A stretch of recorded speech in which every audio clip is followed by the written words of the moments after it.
Before we begin this week's episode of Historic Hot Laps, we'd like to take a moment to recognize the passing of a man whose contributions to IndyCar and the Indianapolis 500 helped shape the sport for generations of fans and competitors. Dennis Reinbold recently passed away, leaving behind a legacy that extends far beyond race results and statistics. For many racing fans, the Reinbold name became a familiar part of Indianapolis every single May. Through Reinbold Racing and later Dreyer and Reinbold Racing, Dennis built an organization that embodied the spirit of IndyCar's independent teams, hardworking racers competing against some of the biggest organizations in motorsports.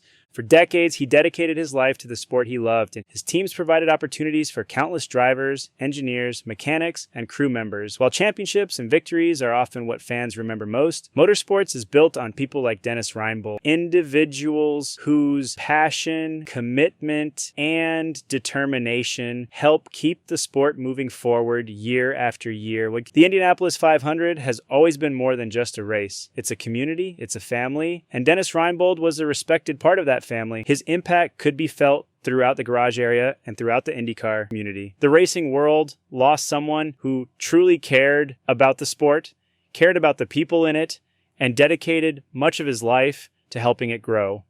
On behalf of everyone at Historic Hot Laps, we extend our deepest condolences to the Reinbold family, the Dreyer and Reinbold Racing Organization, and all those whose lives were touched by Dennis. As we begin this week's episode, we remember a man who helped write a small but important part of Indianapolis 500 history and whose legacy will continue every time a Dreyer and Reinbold Racing entry rolls through Gasoline Alley. Rest in peace, Dennis Reinbold.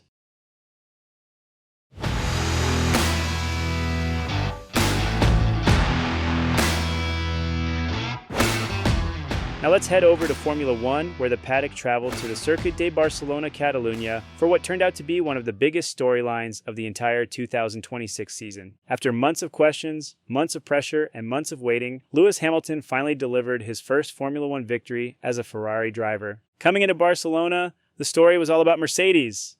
Kimi Antonelli had won 5 consecutive races and entered the weekend with a commanding 66-point lead in the championship. Mercedes had won every Grand Prix so far in 2026 and looked nearly unstoppable. But Barcelona had other plans. George Russell put Mercedes on pole position during qualifying, continuing the Silver Arrow's incredible qualifying form. Hamilton lined up alongside him on the front row for Ferrari, while Antonelli started third. For Ferrari, it was their best chance yet to finally break Mercedes' grip on the season. When the lights went out, Russell maintained the lead into turn 1, while Hamilton settled into second and began applying pressure almost immediately. Throughout the opening stint, the race developed into a strategic battle between Mercedes and Ferrari, with pit stop timing becoming the deciding factor, and Hamilton and Ferrari elected to go aggressive on strategy, committing to a 3-stop race and putting themselves in position to capitalize on any opportunity. That opportunity arrived later in the race when a virtual safety car period reshuffled the order. Ferrari executed perfectly, and Hamilton emerged ahead of Russell and suddenly found himself leading the Barcelona Grand Prix. From there, the 7-time world champion looked like vintage Lewis Hamilton. He controlled the pace, managed the tires, and never gave Russell a realistic opportunity to challenge for the victory. When the checkered flag flew, Hamilton crossed the line to score his first Grand Prix victory for Ferrari, his 106th career Formula One win, and his first victory since 2024. For a driver who made one of the biggest moves in Formula One history when he left Mercedes for Ferrari, this was the moment both he and Ferrari had been waiting for. The emotion was obvious after the race as Hamilton celebrated a breakthrough victory that many wondered would ever come. The final podium was also a historic one. Hamilton took the win for Ferrari. George Russell finished second for Mercedes. Lando Norris brought the McLaren home in third, and that result produced Formula One's first all-British podium since 1968, making it a memorable day for British motorsport fans. But the biggest championship storyline came from Kimi Antonelli, the championship leader, entered the race looking for a 6th consecutive victory and another chance to extend his advantage at the top of the standings. Instead, disaster struck. Antonelli suffered a mechanical failure late in the race and was forced to retire, ending both his race and his remarkable winning streak. For the first time all season, Mercedes looked vulnerable. And for the first time in months, the championship battle suddenly feels alive again. Antonelli still leaves Spain leading the standings with 156 points, but Hamilton has closed the gap to 115 points, while Russell sits third with 106 points. Ferrari's day was a mixture of celebration and frustration. While Hamilton was standing on the top step of the podium, Charles Leclerc endured another difficult weekend. Leclerc crashed during qualifying, started further back than expected, and eventually failed to finish the race. Responsibility for his qualifying mistake and described the situation as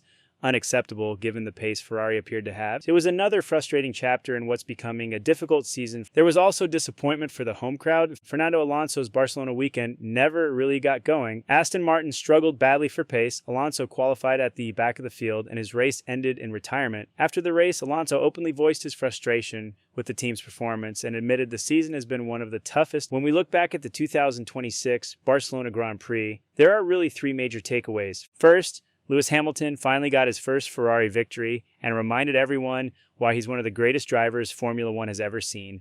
Second, Ferrari appears to have genuine race-winning pace as we head deeper into the European portion of the season. And third, Kimi Antonelli's retirement has reopened a championship battle that looked like it might already be over. Your top three from Barcelona: Lewis Hamilton first for Ferrari, George Russell second for Mercedes, and Lando Norris third for McLaren. Hamilton gets Ferrari's breakthrough victory. Mercedes finally shows a crack in the armor, and Formula One heads to Austria with the championship battle suddenly looking a whole lot more interesting. Now let's head to the tricky triangle, Pocono Raceway, where NASCAR delivered a weekend full of strategy, playoff implications, and another reminder that when it comes to Pocono, one driver seems to own the place. And that driver is Denny Hamlin. Let's start with the NASCAR O'Reilly Auto Parts Series on Saturday. The Miller Tech Battery 250 turned into one of the wildest races of the season. There were a race record 18 lead changes, a race record 10 caution flags, and even a red flag period as teams battled through a chaotic afternoon. Despite all the craziness, the result was a familiar one when the checkered flag flew. Justin Allgaier and the number 7 JR Motorsports team found themselves back in victory lane. Allgaier captured his 5th win of the 2026 season and further strengthened his grip on the championship lead. The top 5 in the O'Reilly Series race looked like this. First, Justin Allgaier. Second, Brent Cruz. Third, William Byron. Fourth, Sam. Fifth, Sheldon Creed. One of the bigger storylines was William Byron stepping down from the Cup Series and nearly stealing the win. Brent Cruz continued to impress with another strong run, while Allgaier once again showed why he's become the championship favorite as we move deeper into the summer stretch. At this point, the O'Reilly Series title picture is becoming clear. Justin Allgaier continues to build a sizable points advantage, and every week it feels like the rest of the field is chasing him rather than racing him. Then came Sunday's Great American Getaway 400 for the NASCAR Cup Series. Pocono has always been one of the most unique tracks on the schedule. 3 different corners, 3 different approaches, and usually the race comes down to strategy and experience. Both of those things happened once again. Denny Hamlin entered the weekend already carrying momentum after back-to-back victories at Nashville and Michigan. By the end of Sunday, he had completed the three-peat. Hamlin held off Tyler Reddick late in the race to score his 4th victory of the season and his 3rd consecutive Cup Series win. Even more impressive, it was his 8th career Cup Series victory at Pocono Raceway, further cementing his reputation as the master of the tricky triangle. The top 10 at Pocono were 1st, Denny Hamlin, 2nd, Tyler Reddick, 3rd, William Byron, 4th, John Hunter Nemechek, 5th, Kyle Larson, 6th, Eric Jones, 7th, 8th, Ross Chastain, 9th, Ty Gibb, 10th, Ryan Blaney. One of the biggest moments of the race came during Stage 2 when several playoff hopefuls were collected in a multi-car accident. Among the drivers involved were Christopher Bell, Joey Logano, Bubba Wallace, Brad Keselowski, and Shane Van Gisbergen. For teams fighting for every point as the postseason approaches, it was exactly the kind of disaster they couldn't afford. Another major storyline was John Hunter Nemechek. His 4th place finish continues what has quietly been one of the best seasons of his Cup career and keeps him firmly in the playoff conversation heading into the second half of the regular season. So what does this mean for the playoff picture? Remember, 2026 marks NASCAR's return to the original chase format. The top 16 drivers in points after race 26 qualify for the playoffs, and race wins no longer guarantee a postseason spot. Consistency matters more than ever, and that's why Critical Race. Hamlin's victory gives him even more momentum and moves him closer to the top of the regular season standings. Kyle Larson remains one of the strongest championship contenders thanks to his consistency, while William Byron continues to pile up points with another podium finish. The drivers who should be nervous are those sitting near the cut line. The Stage 2 crash left several playoff hopefuls scrambling, and with only 10 races remaining before the field is set, every finish matters. Unlike previous years, there is no automatic safety net from a race win. Drivers have to earn their spot through points. When we look back at the Pocono weekend, 3 storylines stand above the rest. First, Justin Allgaier continues to dominate the O'Reilly Auto Parts Series and looks every bit like a championship favorite. Second, Denny Hamlin reminded everyone that Pocono is still his playground, collecting his 3rd straight Cup Series victory and 4th win of the year. And third, the playoff battle is beginning to tighten. With only 10 races left before the chase field is finalized, every point, every stage finish, and every race result is becoming more important than ever. Your Pocono winners, Justin Allgaier on Saturday in the O'Reilly Auto Parts Series and Denny Hamlin on Sunday in the NASCAR Cup Series. The summer stretch is officially underway, and the playoff pressure is only getting bigger from here. Before we jump into our next segment, I want to take a quick moment to thank everyone who continues to support Historic Hot Lap. If you've been enjoying the show, whether this is your first episode or you've been with us since day one, the single best way you can help us grow is by subscribing to the podcast. We've now produced more than 90 episodes covering the history, people, and stories that make motorsports special. From IndyCar legends and NASCAR icons to Formula One champions and dirt track heroes, our goal has always been to celebrate racing's past while keeping you up to speed on what's happening today. So wherever you're listening right now, whether that's Spotify, Apple Podcasts, YouTube, Amazon Music, or your favorite podcast platform, take a second and hit that subscribe or follow button. And if you're listening on a platform that allows ratings and reviews, leaving us a 5-star review helps more racing fans discover the show and helps Historic Hot Laps continue to grow. We've got some exciting plans for the future, including more driver interviews, more motorsports history features, and even more coverage from across the racing world. So thank you for listening, thank you for supporting the show, and thank you for being part of the Historic Hot Laps community.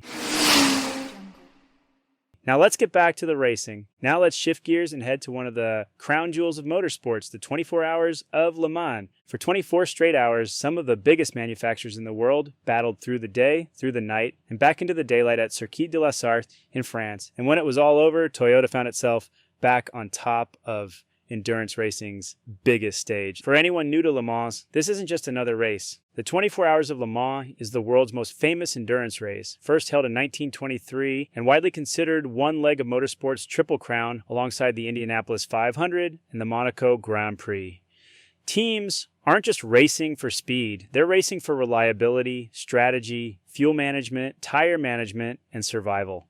This year's race featured 62 entries and 186 drivers across the Hypercar LMP2 and LMG T3 classes.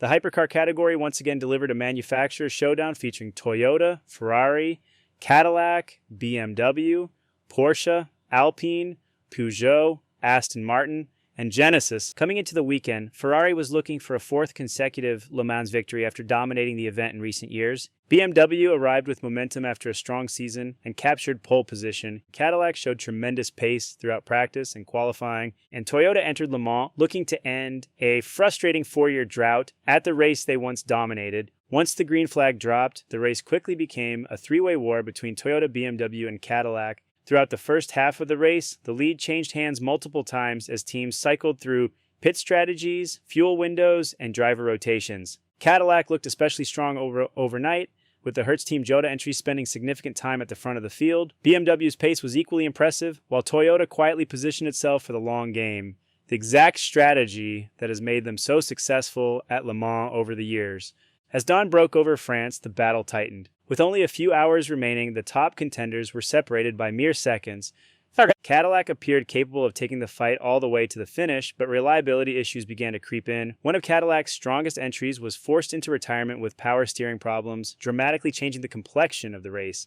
BMW remained in the hunt and looked poised to challenge Toyota all the way to the checkered flag. But Le Mans has a way of rewarding patience, and Toyota had plenty of it. In the closing hours, the number 7 Toyota GR010 hybrid, driven by Kamui Kobayashi, Mike Conway, and Nick DeVries, executed a near-perfect race. The trio stayed out of major trouble at Boise and capitalized when opportunities presented themselves. After 24 grueling hours, Toyota crossed the finish line first, securing its 6th overall victory at Le Mans and its first since 2022. The margin of victory was just over 10 seconds after an entire day of racing.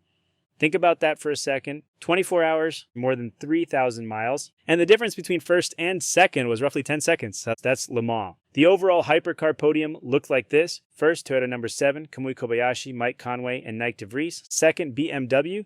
number 20, Sheldon van der Linde, Rene Rast, and Robin from Toyota number 8. One of the coolest storylines of the race involved Kamui Kobayashi.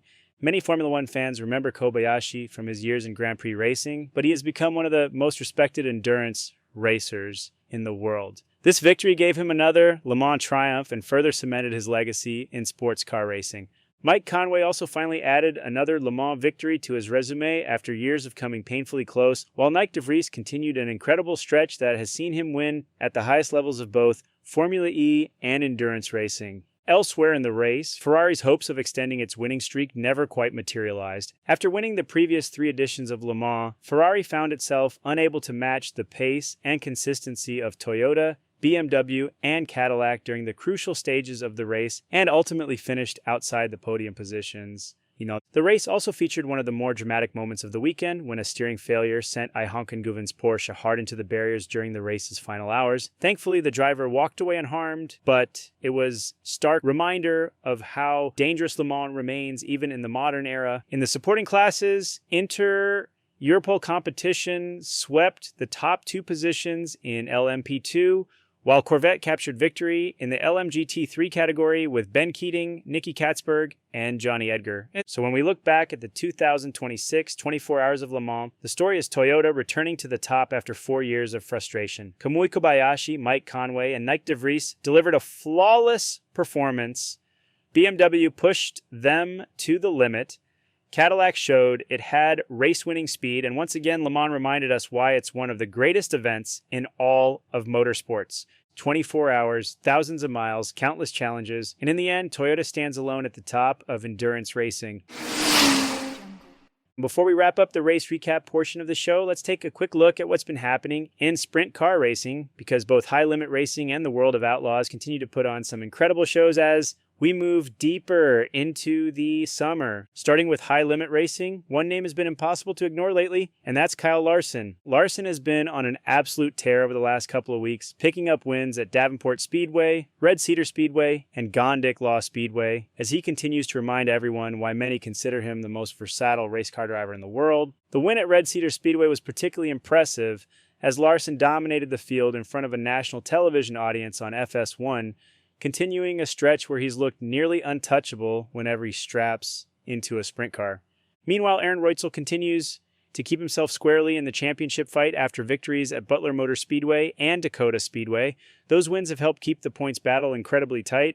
As we record this episode, the championship standings couldn't be much closer. Rico Abreu sits atop the standings with 1,123 points, but Aaron Reutzel is only 1 point behind. Giovanni Schelzi, Brad Sweet, and Tanner Thorson remain firmly in contention as the High Limit Championship battle shapes up to be one of the closest in dirt racing. The biggest storyline right now is simple. Kyle Larson is collecting wins, but the championship fight remains a dogfight between Rico Abreu and Aaron Reutzel. Over on the World of Outlaws side, the action headed to Knoxville Raceway this weekend for the premier Chevy Dealers Clash. Friday night's feature belonged to Brent. Starting 8th, Marks charged through the field and drove his way to victory lane in one of the most impressive drives of the weekend. Pennsylvania driver continues to show race-winning speed whenever the Outlaws unload.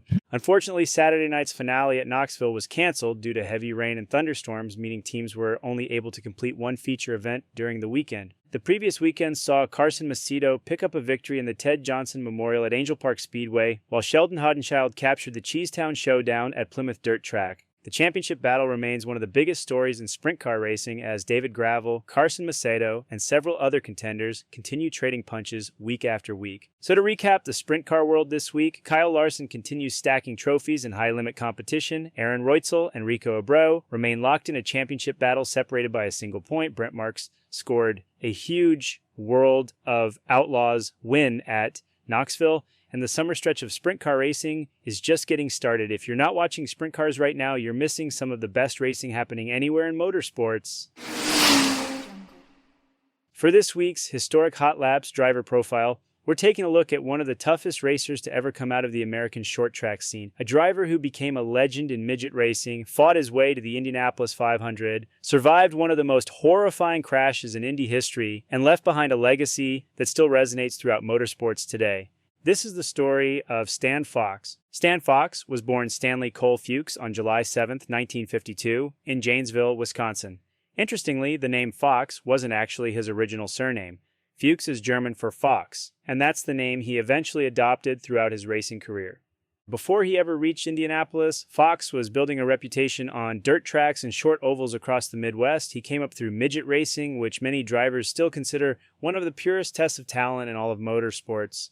These cars are small, lightweight, incredibly powerful for their size, and raced inches apart on dirt and pavement. If you could win in a midget, you could drive just about anything. And Stan Fox could definitely win. By the late 1970s, Fox had become one of the top midget racers in America. In 1979, he captured the Badger Midget Championship and won the prestigious Belleville Midget Nationals. Then he came right back and won Belleville again in 1980. Over the course of his career, Fox would record 19 USA Seed National Midget victories and 184 starts, placing him among the elite midget drivers of his era.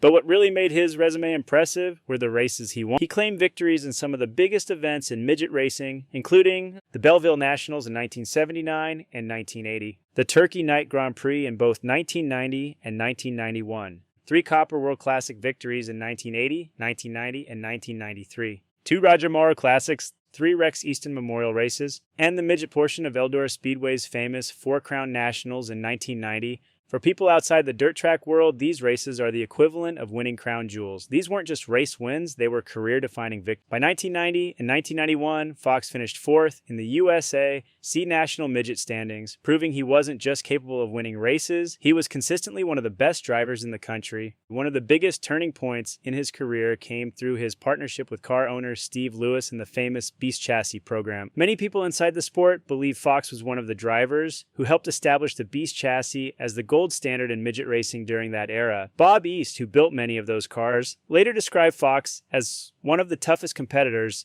he'd ever seen and said there was probably none better behind the wheel. That's a pretty remarkable statement considering the drivers Fox raced against. As his reputation grew, opportunities began opening up in IndyCar. Unlike many drivers today who come through formal development programs, Fox earned his way to Indianapolis the old-fashioned way. He raced, he won, and people noticed. His Indianapolis 500 debut came in 1987, driving for none other than 4-time Indy 500 winner A.J. Foyt. For a dirt track racer, getting the call from Foyt was about as big as it. Now here's where the story gets really impressive. Fox qualified 26th for the 1987 Indianapolis 500. Most rookies simply hoped to survive 500 miles around Indianapolis. Stan Fox did a lot more than survive. At the end of the day, he brought the car home in 7th place. To this day, that remains the best finish of his Indianapolis career. Veterans immediately realized this wasn't just a dirt racer trying Indy cars for fun. He belonged there. Between 1987 and 1995, Fox would make 8 Indianapolis 500 starts. His Indy 500 record included 8 starts and best finish of 7th in 1987, another top 10 with an 8th place finish in 1991. More than $1.1 million in career Indy 500 earnings. What's remarkable is that Fox accomplished all of this without ever driving for one of the powerhouse teams of the era. He was doing it largely with smaller operations and limited resources. But statistics only tell part of the story. Around Gasoline Alley, Stan Fox became one of the most popular personalities in the paddock. He was known for his sense of humor, his willingness to talk with fans, and his unforgettable golf cart that had been built to look like a giant bowling pin. It became one of the most recognizable sights at Indianapolis. Ron Hemmelgarn later said, "Stan never knew an enemy, Stan never knew a stranger," and that might be the best description of Stan Fox anyone ever gave. And then came May 28th, 1995, a day that changed his life forever. Fox entered the Indianapolis 500 driving for Ron Hemmelgarn Racing and had qualified 11th for the race. As the green flag dropped, disaster struck almost immediately. Heading into turn 1 on the opening lap, Fox lost control, became involved in a multi-car accident, and slammed heavily into the outside wall. The impact was so violent that the front section of the car was torn away. Millions of viewers watching on television feared they had just witnessed a fatal accident. Fox suffered severe head injuries. Doctors rushed him into emergency surgery to remove a blood clot from his brain. He remained in a coma for nearly a week. The racing community held its breath. For days, nobody knew if he would survive. But Stan Fox was tough, incredibly tough. Slowly, he began recovering. Eventually, he was able to leave the hospital and return home to Wisconsin. However, the injuries effectively ended his driving career. At 42 years old, one of America's greatest midget racers had made his final start. What happened next might actually be the most inspiring chapter of his story. Rather than walk away from the sport, Fox created an organization called Friends of the Fox. The group's mission was to help people recovering from traumatic brain injuries and their families. Fox personally spent years bringing head injury survivors to racetracks, introducing them to drivers, giving garage tours, and helping them experience the sport he loved. Many people who knew him believe this work became just as important as anything he accomplished behind the wheel. Then came one final tragedy. After surviving one of the most violent crashes in Indianapolis 500 history, Fox lost his life in December of 2000 while visiting New Zealand for racing events.